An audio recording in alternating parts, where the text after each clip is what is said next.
na lobaka boye ozana mwasi ozana bana esengeli ete toyeba nini tokolanda na kati ya libota. ABC1 site moko oye kangi masolo na monde ati. Pona kozwa ba information ya kitoko landa s'abonner na ABC1. ABC1 soki abonné okomona be mission ya kitoko, be information ya bien, musique ya malonga, yaya mwasi, papa mama. Oya ko s'abonner na ABC1 te yaya façon na ko papola ye akolapa. Boniko ABC1. ABC1 Television. ABC1 Television. Le leader en actualité. ABC1 Jésus-Christ le number one. Bonjour.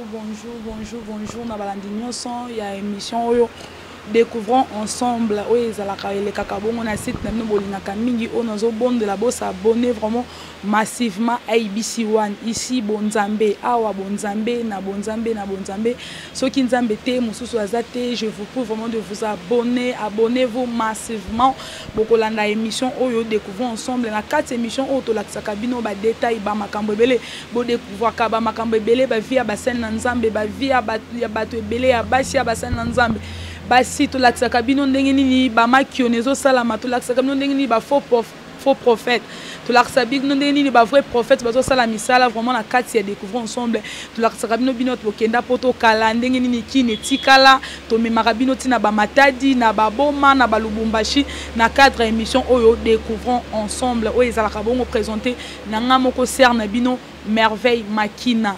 Découvrons ensemble les locaux na 4 émissions ou découvrons ensemble memeli bino nini ngana bino ba cher internaute ozo découvrir nani tozo découvrir nini na 4 ya découvrons ensemble to meki un peu ko boaka misto to découvrir basi ya basena nzambe ba se comporta ka ndenge nini musena nzambe azana droit ya kolinga mwasi ya ndenge nini mwasi ya musena nzambe akoki kozala ndenge nini ngana bino balandi émission ou découvrons ensemble to comme camper ko découvrir ngo toza na plateau na moko ya ba mama moko ya ba mama zape mwana ya mama nanga na ko sepela vraiment mingi bino moko bo découvrir ye na ko sepela vraiment bo découvrir mama o to na plateau to ebité azamosa musela nzambe to azamosa musela nzambe te a se comporta kandeni avivra ndeni bana nzambe na bi ke papa Osé mama Chantal o ko sepela la ngo mingi o ko sepela vraiment mingi na numéro oyo tozo sala lelo sans plus tarder na pesi merci mingi une équipe technique où ils travaillent vraiment là je vois Kabouya derrière la caméra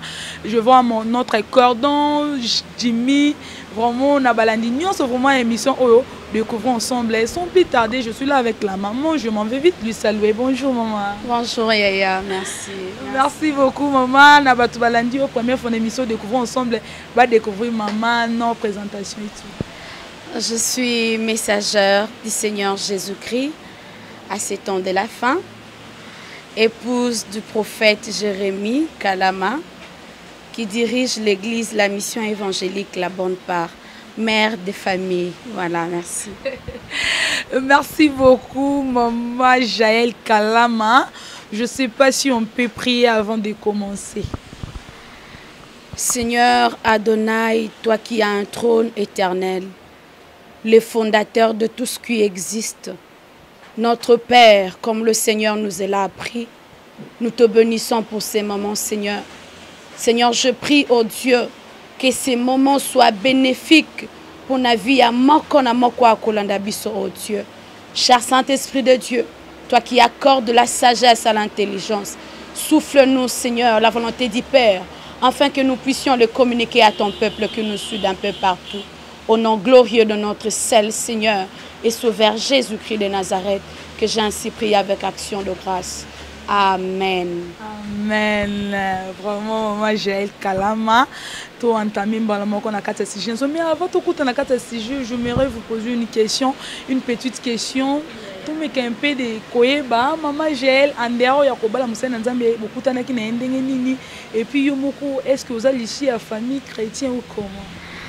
Bon, ce qui est vrai, je suis née dans une famille chrétienne où les parents ont dirigé, les parents nous ont orientés. Mais en dehors de ça, par la grâce de Dieu, je fais ma relation personnelle avec le Seigneur. Donc, Parce que kozalaka moi ananzambete parce qu'on vient d'une famille chrétienne, mais la famille était une base pour nous, ma maman. Elle était vraiment une base de ma vie chrétienne. Mais après, je fais aussi ma relation particulière avec le Seigneur. Voilà.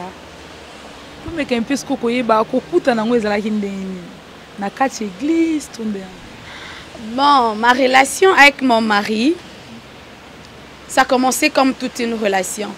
Ni lui savait que j'étais une servante de Dieu, ni Ngai Penaïbaki que c'était un homme de Dieu.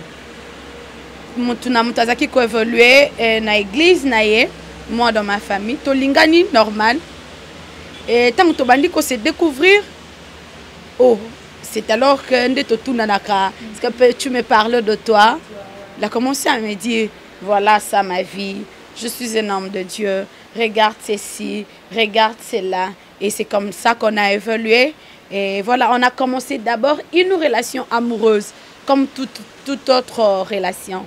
C'est après, quand on a commencé à se parler, voilà, je suis un homme de Dieu, moi aussi, regarde, je suis un tel. C'est comme ça qu'on a évolué avec la relation. Merci beaucoup, Balandia. Découvrons ensemble. Tozoko Bakaka. Maintenant, tout entamé si je n'habite sur la Balandino, se découvrons ensemble. Si j'ai un peu Tozolo, la cache émission, découvrons ensemble. Et ça rôle, vraiment, maman un peu, moi bilingue, quoi. Rôle et à Bassi, à Bassin Nanzambe, pour battre vraiment, va comprendre Bisso Bino. Rôle et à Bassi, à Bassin Nanzambe, et Zani. Déjà, je me redire ceci. Eza na biloko o esalaka force ya mutu.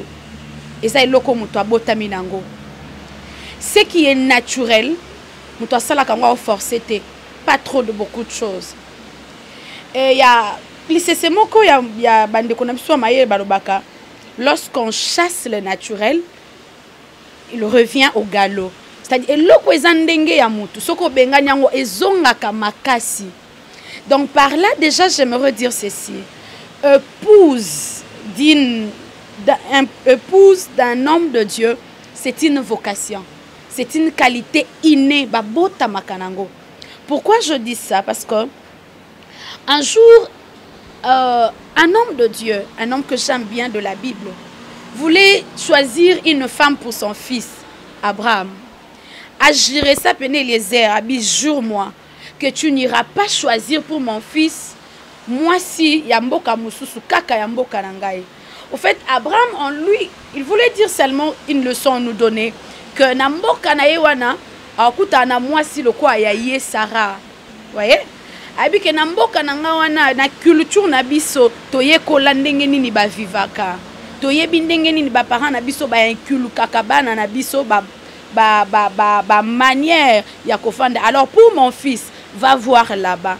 Bible lobi Eliezer pas accueilli jusqu'à ce que Asali prière pour découvrir Rebecca de la Bible. Épouse d'un homme de Dieu, babota makana yango. Pourquoi? Parce que chacun de nous ndenge toyaka na sena mabele, nous incarnons une mission.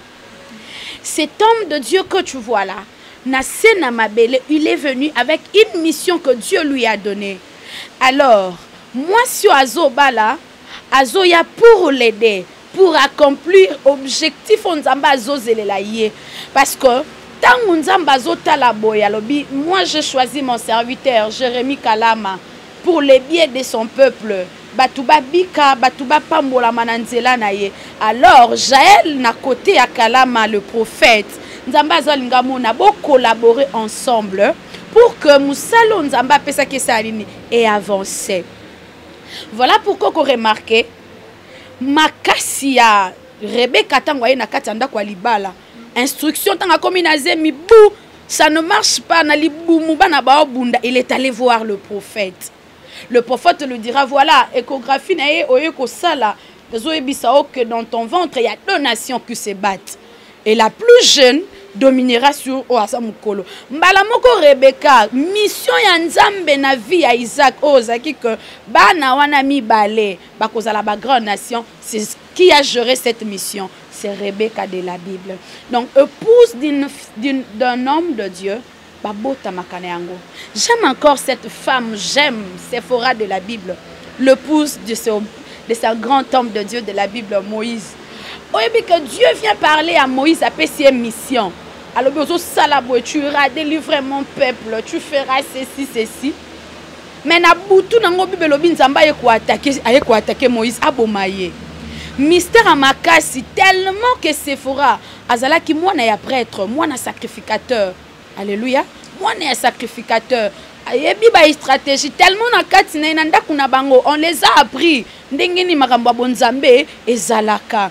Bible bimbala moko azui à 4 types plus sa mwana na ya boakeli abise mon mari de sang. Nzamba se retirer atiki Moïse a sauvé la nation. En réalité moi lorsque je médite ma Bible je vois que c'est Sephora qui a lutté plus parce que Dieu est venu même pour le tuer Moïse mais Sephora l'a ramené à la vie. Donc mission kolongola bana Israël na boumbu na kati Égypte rôle nango ya makasi c'était Sephora. Et ça t'est pas comme ça moi si orgueilleuse. Non.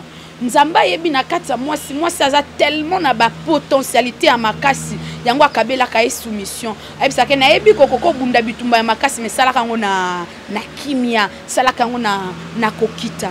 Le rôle d'une épouse d'un homme de Dieu pembeni ya mobali na ye c'est de faire avancer les choses, faire arriver la mission. Soki tozongi na commencement vous verrez tant ana surtout ki na ndoto j'aime ça. Mbamoka gangi voici cette fois-ci celle qui est l'os de mes os, chair de ma chair. Qui a appris à Adam que bazwa qui Ève na mukuwa parce que Bible obi nzamba la lisaki. Qui a appris à Adam? Yango ko remarquer na suite ya mikolo quel que soit maintenant c'est kota ki na libala satana ye nzamba ya punir bango mais loko moko babima nango ya bien na kati ya jardin ezaki libala.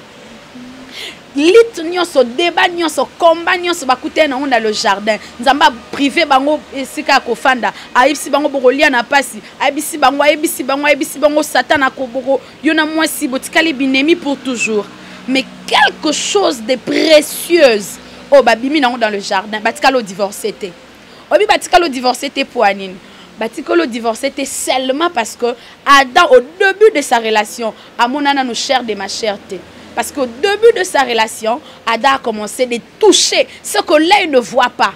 Au fait, l'épouse d'un homme de Dieu, c'est ce que l'œil ne voit pas d'abord. L'homme a tendance de regarder ce qui frappe aux yeux. Mais un homme de révélation voit ce qui est caché. Le mukua. Quand on parle de mukua, maman, on voit une valeur cachée. Au fait, na vie à mutelo ko simbi muteza mukua. Mais mon anate.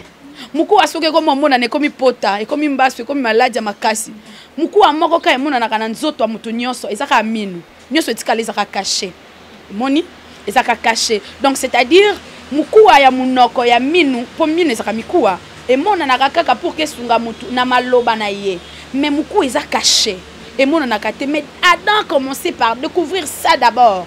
Alors voici cette fois-ci celle qui est os de mes os, chair de ma chair, pour dire kozala mwasi ya mosai na nzambe papa maman eza vi mobimba ba bota makanango eza na biloko moya kati tango Eliezer asali prière alobi o akopesa mai ya apesinga mai ya komela na mela ye wana nde nzamba bongisi pona mwana ya mosali na ngai mwana ya maître na nga plutôt ndo moni Rebecca zobima mbala moko alobi na pesi o mai non pesa pe ba chameau na yo Eliezer deke ya moni eloko abonga lobi o eza makambo nga mona lobaki na motema na sambela ki nzambe pour que nzamba répondre ngai ndenge Rebecca répondre nga boye waouh ça y est c'est parti parce que Dieu lorsque le regarde moi si pembeni ya mosai na nzambe nzamba olingo mona yo azala poser alléluia mosai na nzambe wana azala kimia pona koyeba biloko nini fois pesa libota na nzambe oyebi soki motemeza moto na esika moko na libala na yo siki eza mission na yo te pour soki mwasi ya mosali na nzambe ekosala yo ke ozaka na souci ya ba brebis wana ozaka na souci maman ozaka na souci 3 heures babengi mobali na yo akelo sambela 2 semaines 1 mois azate na ndako po aza na ba conférence tellement eloko wana souci ki kozala ki mwasi ya mosai na yo nzambe eza yo na kati ya makila na yo o menacer bandimité ata sali 3 heures du temps na une sœur au bureau bazo solo là il y a d'autres cas bakoko benga ebwe 1 heure bakoko benga ebwe banda kende tongo azo yamba na bureau parce que ba secret nyonso mutu mususu abi à se confier pas Moussa Nzambe pour kazwa kimia comme il est écrit, confiez-vous à mes serviteurs le prophète et vous réussirez. Mutu wana zo ya yebi que aussitôt que je veux me confier à un homme de Dieu na ko réussir. C'est quoi yé bandi musu pa bandi na ko betela ondoto, abandi ko betela pasteur vina mobimba, anti ko betela pasteur na ezoli abango temps. Yo lokola épouse d'un homme de Dieu. Nakatina yo, au fond de toi. Je ne parle pas de la gentillesse, mais je parle de la bonté, une qualité intérieure, une vocation. En fait, la gentillesse, c'est ça différent na fruit du Saint-Esprit. Gentillesse, c'est ça fruit du Saint-Esprit. À cause de la zo c'est caso ça la boue. Mais c'est ça zo boba ça c'est la gentillesse. Mais la douceur, c'est ça arme ni mutwa lukaka ka kimia irenien.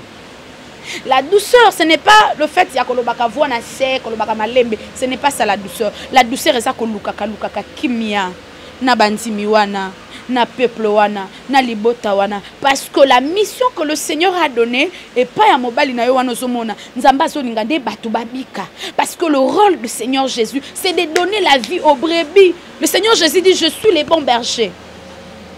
Un bon berger, c'est celui qui donne la nourriture convenable, au moment convenable à ses brebis. Et Christ a kenda atika basal na eba disciple na sena mabele. Alors la femme, le pouce d'un homme de Dieu, soutenir nde musala, la mission là devant. Problème ezanini ya nangaye.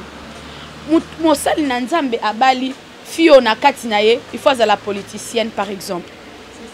Na kati ya mama wano o ya bali souci ya ba âme et ate to bali moi soyo ye na kati na vocation ya ministère ezate moni ndo moni to comme na ba problème moi c'est un ministère moi c'est un et ça li moi polémique mikolo surtout loko wana mama ucholo ba wana femme du ministère yangonde likambo yemi bale susu na ko tuno su mutuna mama vous avez dit que kozala moi ça c'est une vocation. Oui, mais non, quels sont les signes qui montrent vraiment elle lobby à cause de la vraiment ça nzambe. Deuxième question na ngai ezake le toto mona ba sel nzambe na emine ne ba divorcer ba mama o ba banda mama molimo kala mais tozo mona bazo divorcer ba divorce pas ba sel nzambe c'est dit à quoi il y a manque ya savoir oh maman j'ai la zana ngo bango bazana ngote ou c'est quoi. Bon, je réponds la première question au Tuningo Lobby. Ndengeni ni koyeba Christ a pesa biso exemple wana. Alobi botika nzete nyonso ekola. Mais bokoyeba ngo na bambuma yango. C'est très difficile. Yaya, c'est très difficile ko découvrir eloko o ezakati na mutu. C'est difficile. Mais Seigneur alobi bokoyeba eloko na mbuma na yango. Je me reviens. Eliezer asambeli asalisi asengi sin. Tango azo senga sin, Rebecca azana ete, Rebecca azana ekune pa na bango na mboka na bango. Mais Eliezer azo senga sin alobi muto akopesa nga mai ya komela ye wana. OK? Asengi sin bongo Rebecca pazo ya zomata. Bamo pa ebisie pesa nga mai Rebecca pa ebisie na opeso mai. Na opesa pe mbala moko ba chamo na yo. Écoutez Eliezer 5 6 7t. Maman kalobi se tel. Pourquoi? Parce que sin oye moko asenga ki nzambe, nzamba ebisie ça y est. Ezana ba sal na nzambe alingi abala jeune frère nangai, jeune pasteur partout homme de Dieu. Yo moko ndoko sala ba prière na yo. Tu parles avec ton Dieu. Tu demandes un signe. Il y a Bible Koka et Bandeli de l'Apocalypse. Tito Zongi na jeunesse, Bible Koka. Notre Dieu est celui qui répond. Eliezer a demandé un signe et le Seigneur a réagi. Rebecca tikali kosale lo komisa tout 4T. Rebecca répondre kaka par rapport à signe Eliezer a saleni. Asengaki. Deuxième noter c'est que ba papa ne ba pasteur ne faut pas senga signe pas le papa oui, papa maman. C'est le papa qui vient épouser. Papa ndaya ka obala. Moi c'est afandi na coin, moi ça baka mobilité. Bon le baïs à la nazi hein, nazi de basi ba pesa ka dot. Mais na biso surtout mingi nous les africaines biso mi balinde bayaka vers biso. mibali nde baka kobala biso. Donc responsabilité ya makasi eza mobali. Yenda sala basini na ye. Yenda senga nzambe na ye. Nzambe na ye nde. Sala pouf ya senga nzambe mwasi na ngazala boye. Nzambe mwasi na ngazala boye. Bikwa kutani na fille moko boye quand moi mon mari me disait binga nazo sa nzambe nzambe mwasi na ngazala intel azala boye. Abi les jours où je t'ai croisé, j'ai dit ma femme c'est elle là. Voilà. Donc responsabilité wana ezaka ya papa à coopérer bien na nzambe. Yemo kwa sala sini na ye na nzambe et Dieu accordera cette prière. Voilà. Et pour la deuxième et lokolobi ya ba divorce même na ba kambina biso et tout. Ce qui est vraiment les mariages Satan alinga ngote. Pourquoi le diable n'aime pas ça? Parce que azwa chance nangote. Biso pona biso Yesu na biso alingaka mariage po yemo kwaza un fondateur ya mariage et de deux biso tozaka ba épouse na ye. Obe loko ba pesio te sala razuwa Satan akanda na ye mobimba lingaka libala teza po ya tikala ko balate. Tikala rataye bien ngote. Mais biso Yesu na biso talaka Christ abenga biso l'église et son épouse. Donc Yesu ayebi bolingo ya mwasi na mobali. Yesu ayebi intimité talaka Yesu alobi aopesa kutu mibali ordre esi bango Marie aimez vos femmes comme moi Christ j'aimais l'église. C'est-à-dire sentiment ya bolingo ya libala Yesu ayebi yango. Yesu ayebi nde bafutela mwasi dot ya makasi dot ya niveau que lui-même il a donné sa vie lui-même il s'est sacrifié pour juste loko Yesu andimela sacrifice et a nipo ya koma na bambongo ebele nipo sasoni eloko ka Yesu andimela sacrifice pour alinga abiso. Parce que maintenant le diable il combat tellement le mariage pour bolingo azwa ngote. Sikoyo tangaza ko attaquer ba couple asa ko makasi na ya mikolo nyonso c'est menacer l'amour parce que ayebi le mariage est la cellule de base d'une nation. Na kati ya libala nde ba parents bazo bota bana wana ba kondi bazo diriger mokili et ainsi de suite. Alors mingi divorce ezoya kaka ignorance. Mukolo moko Yesu ba yeli balobi Yesu Moïse alobi na biso to pesa ka batu lettre ya divorce. Yesu alinga répondre bango nde musu ayesi bango abine bandeli ezala boete. Okoko limbisa. Voyez yaya. Nature ya ki mwana na nzambe kati ya mutu esenga mutu alimbisa. Ndozo remarquer ba divorce ebele na ba vie ya biso lelo yo. Cause eza na nka moko. Manque ya pardon. Yaya je te dis na nyonso koko mona cause ya ba divorce na monde. Eza manque ya pardon sincère. Combien de fois biso do salaka Yesu na biso mabe mais il nous pardonne. Alors ceux qui mabe moko ekoti ont remarqué que musisa ya mabe oh c'est le diable pour déstabiliser mon couple, pour déstabiliser mon foyer, c'est le diable. Alors lokola mwana na nzambe je pardonne.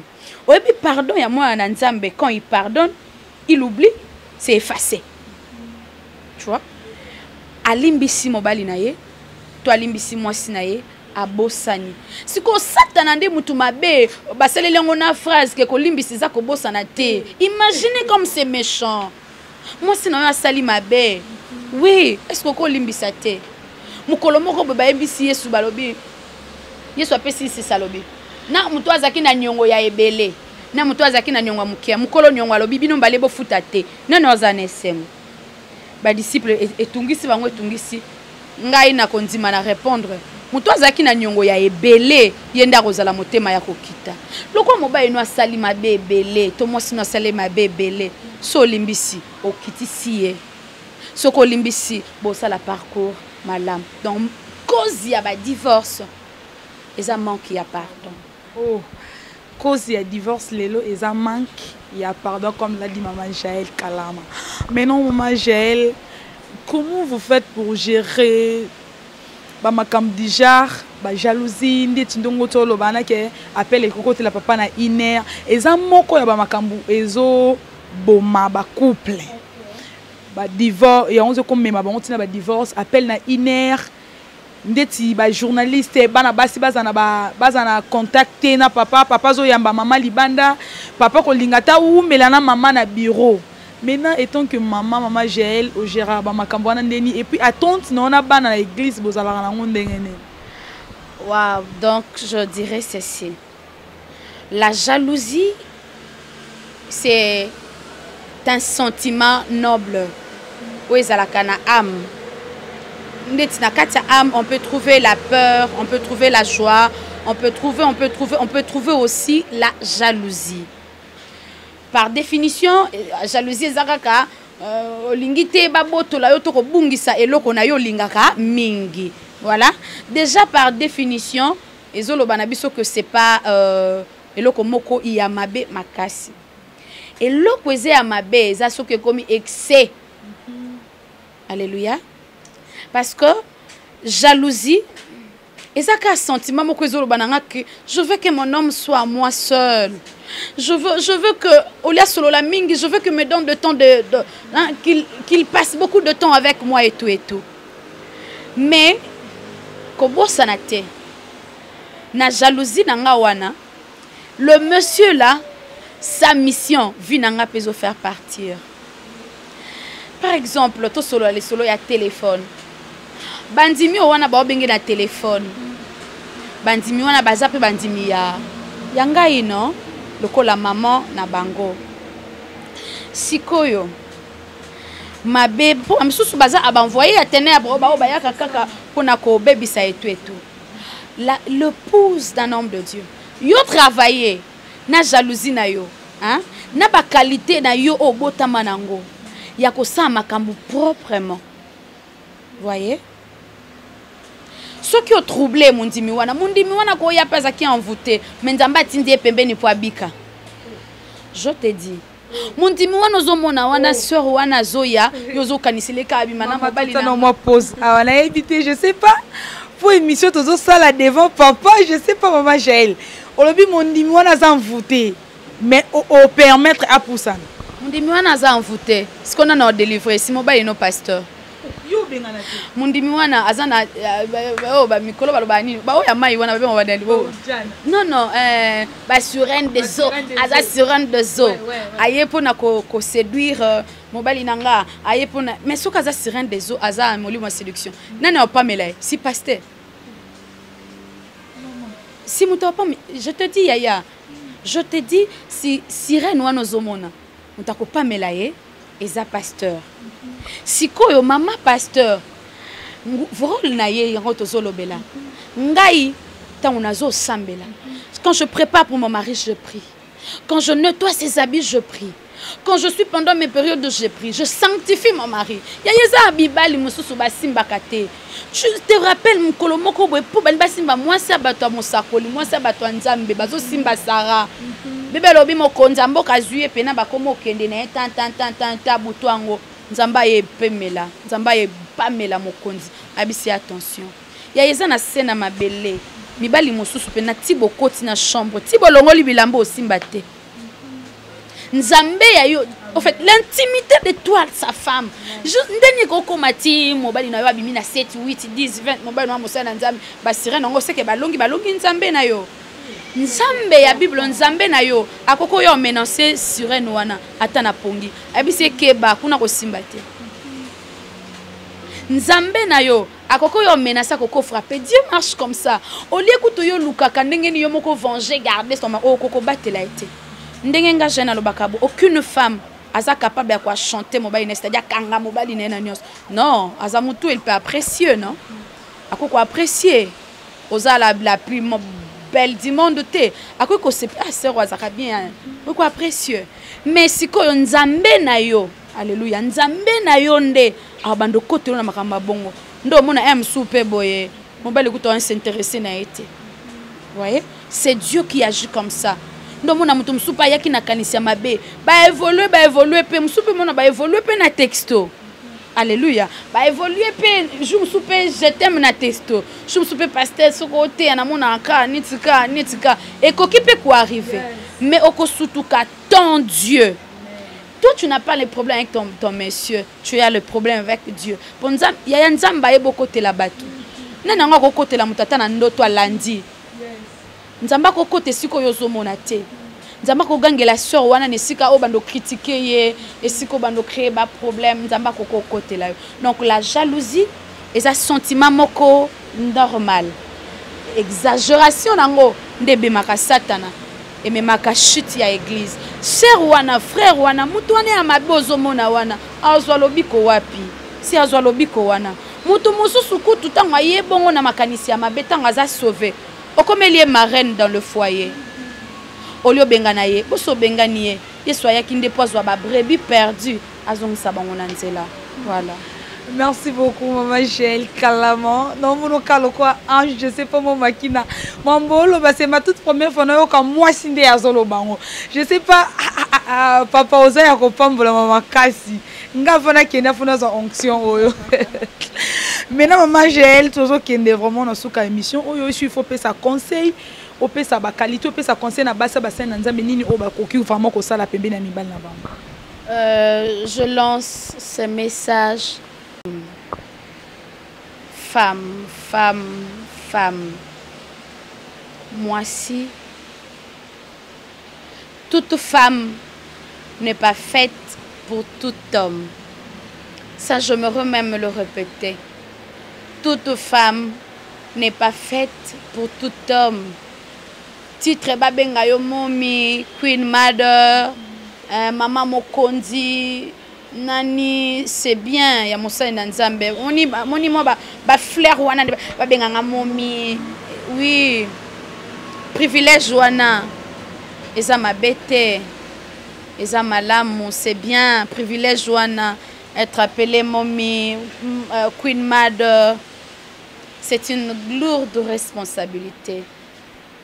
À chaque fois, ma sœur, Ndeko, un homme de Dieu, Moutou Mobali, à se présenter et pas inayo. Pose-toi la question. Est-ce que en moi, je suis suffisamment riche ya kokoka ya kotonda pour na komelisa destinée nanga mobimba oyo mai? Épouse d'un homme de Dieu yaya, ba ndo pesa ba respect, o bando tembola na batu minene kokota bisika minene za malamu. Mais à lourde responsabilité. Toute femme n'est pas faite pour tout homme. Mobali nyo saza ko se pointer liboso na yo, homme politique, homme professeur, homme pasteur. Yebaka que eza responsabilité liboso. Yo yoza aspirante ya kobala Moussa na Nzambe, kobala Moussa na Nzambe zali pamboli makasi. Pour alliance na ye ko bundela yo et ko bundela bana na yo, Nzambe na yo, Nzambe ya mobali na yo sera toujours là pour nabino. Mais seulement c'est une lourde responsabilité. Ce que lingo s'engager avec un homme de Dieu. Ata bolingwe Matthieu ya somo ndenge nini. Yo moko za consciente na kati na yo, ozaka na babiloko moko boy. Vaut mieux libérer cet homme de Dieu que lobby à l'avenir au créer les ba problème. Mingi mingi na souci ya kowele la libala na souci ya ajeke ina bana nanga kaka. Okotiende mobali ya batu lobby na problème. À chaque fois que tu as une demande, liboso na yo d'un homme de Dieu, vérifie bien. Est-ce que au fanda pas Moussa na Nzambe, au mona ndenge ba vivaka. Mundimi pena yebo mbonga wenze papa lobi nzamba lobi nanga topesa ye. Est-ce que tu sauras supporter ça? Est-ce que tu sauras supporter ozo fanda na bana ya yo moko kaka na ya bandimi na église au traité bango pe kaka lokola bana na yo? Est-ce que tu sauras supporter? Encore en dehors kaza Moussa na Nzambo mona kate ya kana TV alataka veste azaka pena ba faiblesse. Il y a un temps où azana besoin de se sentir aimé. Est-ce que les hommes de Dieu, lecture bien la Bible, ce sont des hommes un peu colériques. Est-ce que tu sauras supporter ça? Tu sauras supporter sa façon de faire le rapport sexuel? Est-ce que tu sauras supporter le stress? Un homme de Dieu, maman, c'est une grande responsabilité. En dehors de mon qui en azoté à la veste, à la rapé. Il a besoin à se détendre. oyo comme obando beta maboko mbayi nanga pena mupagano opena monsanzamba lokuta opena non obenge monsanzamba lokuta poza ko monena musika na cher tango afandaka ye moko il a de faiblesse. Il a de faiblesse. Il a de faiblesse.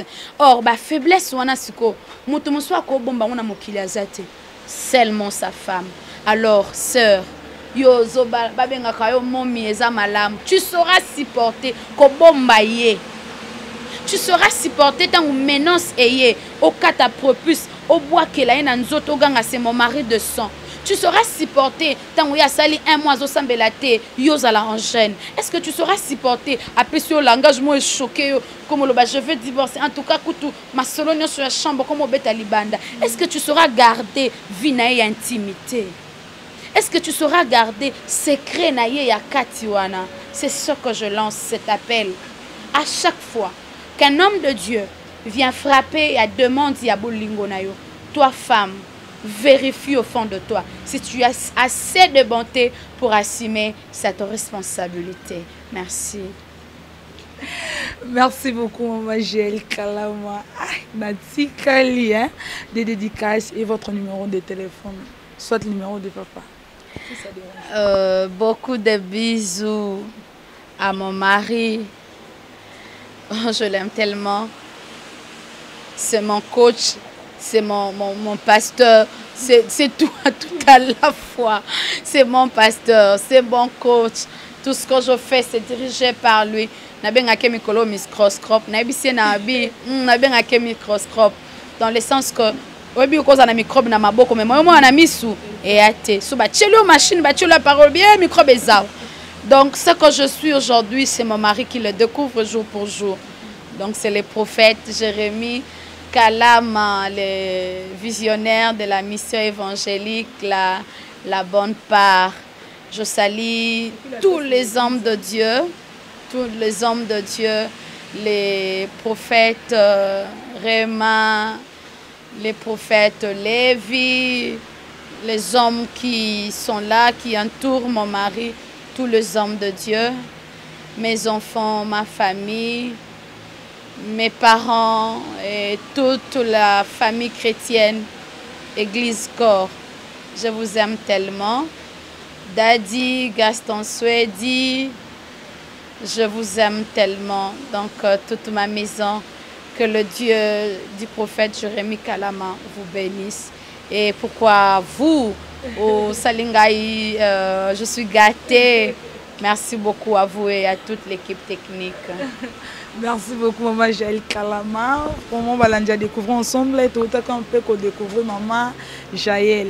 Na âge bomoni azamuki bokanisaka avant mutabimisa ba sagesse musuma lo parole la sagesse fois zakana suki ya pembe fois za mamu bimbo za na 50 ans il azamura muki mabimisi biloko moko vraiment c'est profond. Tolobeli jar nini ya basa basa nzamba koza la porte na bango pembe na mibali mama ucho loba faut amutema monene jalousie à côté prier pour naie batsen nzambo bino bokanisaka lelo bo revaka ndengo zo monele na cher azopela moto liban na se ya cher a se comportera nae bongote na se ya cher aza mobali lokola mobali nyonso mama ucho loba lobi soki ozana ba makambu na yo eke bobebe no koki jamais ko bimisa masolo na bino obeta libanda eza déjà malédiction eza mabe o envie ya kobala pasteur o envie ya kobala musena nzambe yako zongolu et pas Maman Jaël so on a besoin na ye olukinga ser makina pour pamba karabo ndeti mama lobi sirène des eaux aye oui mais en recevoir ye papa ke un mois makangi mutema azo sambela vraiment lobi eza vocation yo muto envie ya kobala musena nzambe soki ba qualité no so Maman Jaël autopeso zano na ngote c'est préférable au tika na yo vraiment. Merci beaucoup na balandino sur découvrir ensemble to komi vraiment no sou comme monsieur découvrir ensemble. Napesi merci mingi na nzambe mozalisi na likolo na se o asalinga so son grâce lelo to ko découvrir so Maman Jaël Kalama lelo to beta na masolo ndenge ni bassin na nzambe basi na bango bakoki vraiment kozala o epamboli je crois libota ba na nzambe. Napesi merci mingi à mon pasteur Mimi Mapata, merci mingi prophète Félix Kalonji FK. Merci na maman langa motema, maman Chantal, papa langa bolingo, papa Osé, maman Chantal omoni, maman Jaël Maramba Lobi. Vraiment c'est profond, vraiment merci mingi. na équipe technique qui travaille là, je vois Kabouya derrière la caméra. Je vois Cordon Jérémy. Comment me bunganga la componaté so pour mon papa vraiment va permettre Nazana maman prophète Jérémy kala ma papa nanga vraiment wana penza papa nanga pesa nga ba conseil vraiment papa félicitations simba maman malamu maman we bazala te papa ça minene ba divorcer ya boy bazala te. Merci beaucoup je vous prie de vous abonner massivement dans notre chaîne YouTube ABC One beaucoup découvrir makambo belé o ezaka premier numéro na moment deuxième numéro eza Nzambe ya Lola a pambola bino bayo.